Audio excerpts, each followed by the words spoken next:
Halo guys, balik lagi sama kita. Kali ini kita mau mengangkat misteri ya guys ya, dari seorang yang pernah bekerja di hotel, yang mana dia menemukan tragedi pembunuhan di sana dan hantunya itu minta ditemukan guys, jasadnya guys. Gimana keseruannya? Langsung aja ke ceritanya. Sebuah cerita dari hotel yang sekarang sudah tidak beroperasi lagi, tepatnya di kota Kalimantan. Kisah memilukan ini terjadi pada Aki. Kisah dialami semua pekerja hotel termasuk saya sendiri. Saya bekerja di sana kurang lebih 1 tahun dan belum ada suatu tragedi ataupun kisah mistis sebelumnya. Namun untuk pertama kalinya semua staf mengalaminya pasca kejadian pembunuhan di kamar B16. 1 hari sebelumnya, sebuah mobil jeep parkir di depan halaman hotel. Sepasang kekasih keluar dari mobil melakukan check-in. Kala itu hotel sedang ramai karena ada pembukaan resto dan bar. Cerita ini saya turutkan sesuai dengan timeline sebelum terjadinya tragedi. Setelah check-in, resepsionis memberikan kunci kamar bertuliskan angka B16 dan sepasang handuk berlogo angsa. Mereka pun menyusuri koridor dan bertemu dengan saya selaku housekeeping, atau dalam bahasa sederhananya tukang bersih-bersih. Mereka pun bertanya pada saya, "Mas, kamar B16 sebelah mana ya? Soalnya nomornya acak," kata mereka. "Oh, sebelah sini mas, nomornya memang seperti itu. Mas tinggal lurus saja, ada aula mas ke kiri, nah di samping sebelah kanan ada kolam renang. B16 berhadapan dengan kolam renang." "Baik mas," katanya, "mari," kata saya. Mereka pun pergi ke arah yang saya jelaskan, namun kembali ke pekerjaan saya. Tak lama kemudian setelah jam 2 siang, saya pun pulang karena jam kerja saya sudah selesai dan akan kembali besok pagi. Malamnya, tepat pukul 8, saya mendengar berita ada tragedi di hotel tempat saya bekerja. Berita itu masih simpang siur. Saya pun menyalakan televisi dan ternyata benar adanya. Saya pun terkejut, wah bakal rame hotel besok. Saya sebenarnya tidak ambil peduli karena saya bukan bagian manajemen ataupun penanggung jawab hotel, ataupun orang yang akan digeruduk wartawan. Esoknya ketika saya kembali bekerja seperti biasa, saya ditelepon kepala bidang untuk datang lebih awal. Mungkin sekitar jam 6 lah seingat saya. Saya pun mengiyakan, namanya juga bawahan kan. Berangkatlah saya lebih awal. Ketika saya memasuki hotel, saya terkejut sudah ada polis lain ataupun garis polisi.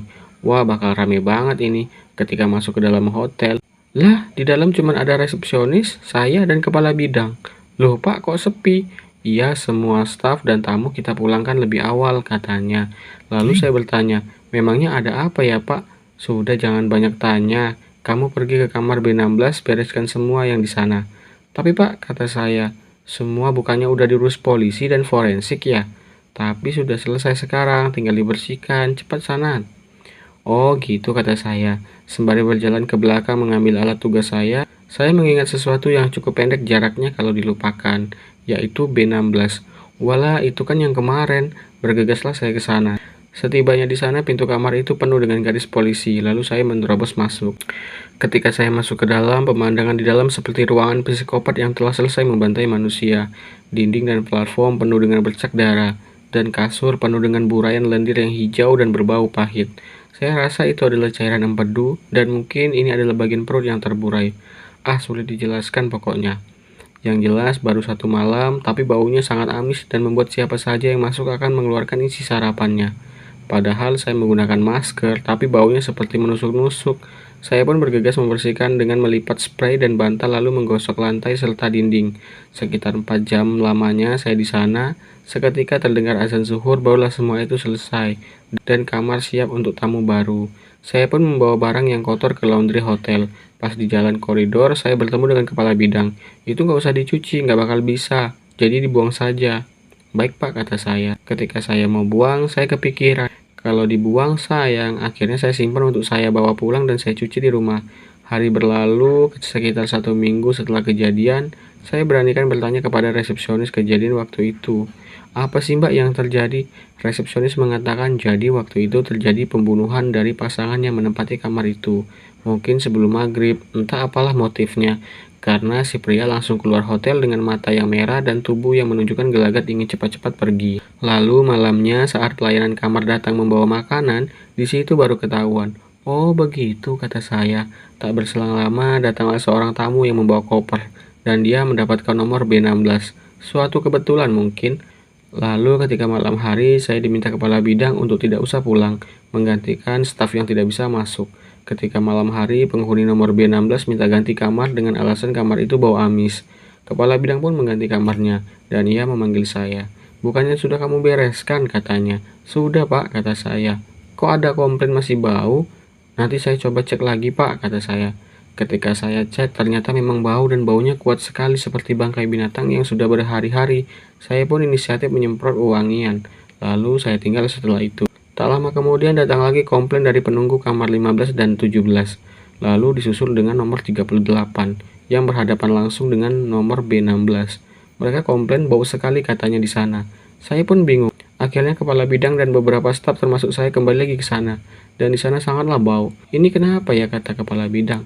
"Padahal sudah saya bersihkan, Pak," kata saya.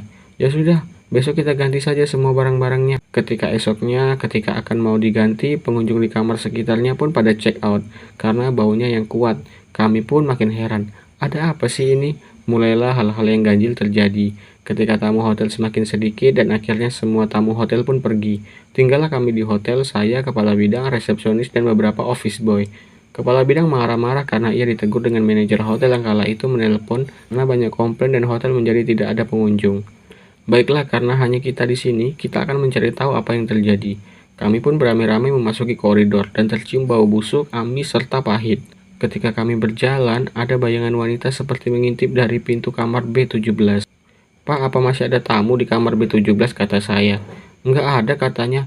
Lalu tak lama kemudian suasana menjadi sangat sunyi, ditambah lagi dengan jalan koridor yang remang-remang. Tak lama kemudian ada suara tangisan dan suara benda yang diseret. Di situ kami semua menjadi takut dan parno. Kami pun bertemu dengan penghuni kamar nomor 72. Ia pun berkata kepada kami, dia mau pulang tapi tidak bisa. Entah apa maksudnya. Lalu ia pergi begitu saja. Saya tanya lagi, "Pak, itu tamu kan?" "Mana? Saya nggak lihat." "Lah yang barusan apa dong?" Nah, di situ saya kebingungan. Setelah 2 jam mencari, kami tidak menemukan apa-apa. Lalu seperti ada suara orang menangis dan menyeret sesuatu kembali. Di situ kami yang semula ramai menjadi kocar-kacir, berlarian menuju keluar. Saya pun ikut lari, dan anehnya malah masuk ke jalur tangga, jalur yang digunakan bila lift sedang macet. Saya bersender di dinding sambil ketakutan.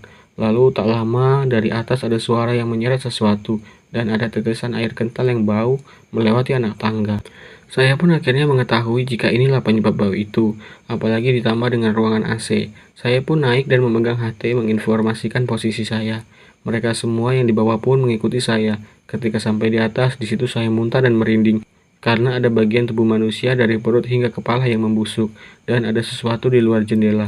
Sesosok wanita yang saya temui ketika bertanya nomor kamar. Ternyata ia sengaja menuntun saya agar menemukan jasadnya. Ketika mereka semua naik ke atas, mereka pun berjumpa dan melihat sosok itu. Akhirnya kami pun mengerti. Sejak hari itu, kamar B16 memang ada di dalam denah hotel, tapi dikunci dan kuncinya disimpan. Dan dianggap kamar itu tidak pernah ada, dengan alasan kamar itu memiliki penghuninya sendiri. Hingga saat ini, setelah 1 tahun berjalan, hotel pun semakin hari semakin sepi. Saya dan beberapa karyawan lainnya memutuskan berhenti, dan tak lama kemudian hotel pun ditutup. Dan sekarang ketika saya melewati hotel tersebut sudah ditumbuhi rumput dan belukar. Terkadang cerita-cerita dari beberapa orang yang melintas, mereka melihat sosok wanita di balkon sedang menatap jalan raya. Tapi bisa kita jadikan pelajaran bahwa cerita ini memang benar adanya dan itu benar-benar menakutkan.